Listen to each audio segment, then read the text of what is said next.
Welcome to the Slop Temple. We pray this video helps. In this video, I will explain how to wire a fuel pump relay. First, ensure your battery is disconnected for safety. You'll need a standard 4-pin automotive relay, some wire, and basic tools.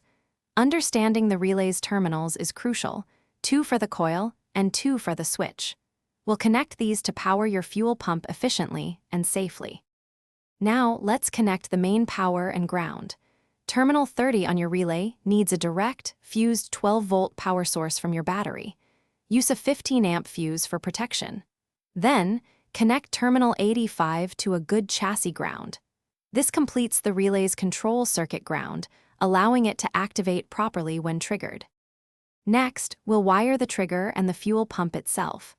Terminal 86 connects to a switched 12-volt ignition source, which will activate the relay when your key is turned.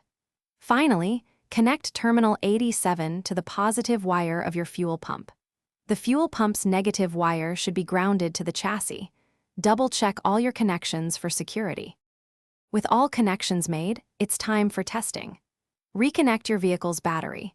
Turn the ignition key to the on position, but don't start the engine. You should hear the fuel pump hum for a few seconds as it primes the system. If it works, secure all wiring neatly. Remember to check the description for links to products mentioned and other great deals to keep your ride fresh. Thanks for watching. Consider subscribing if we helped you.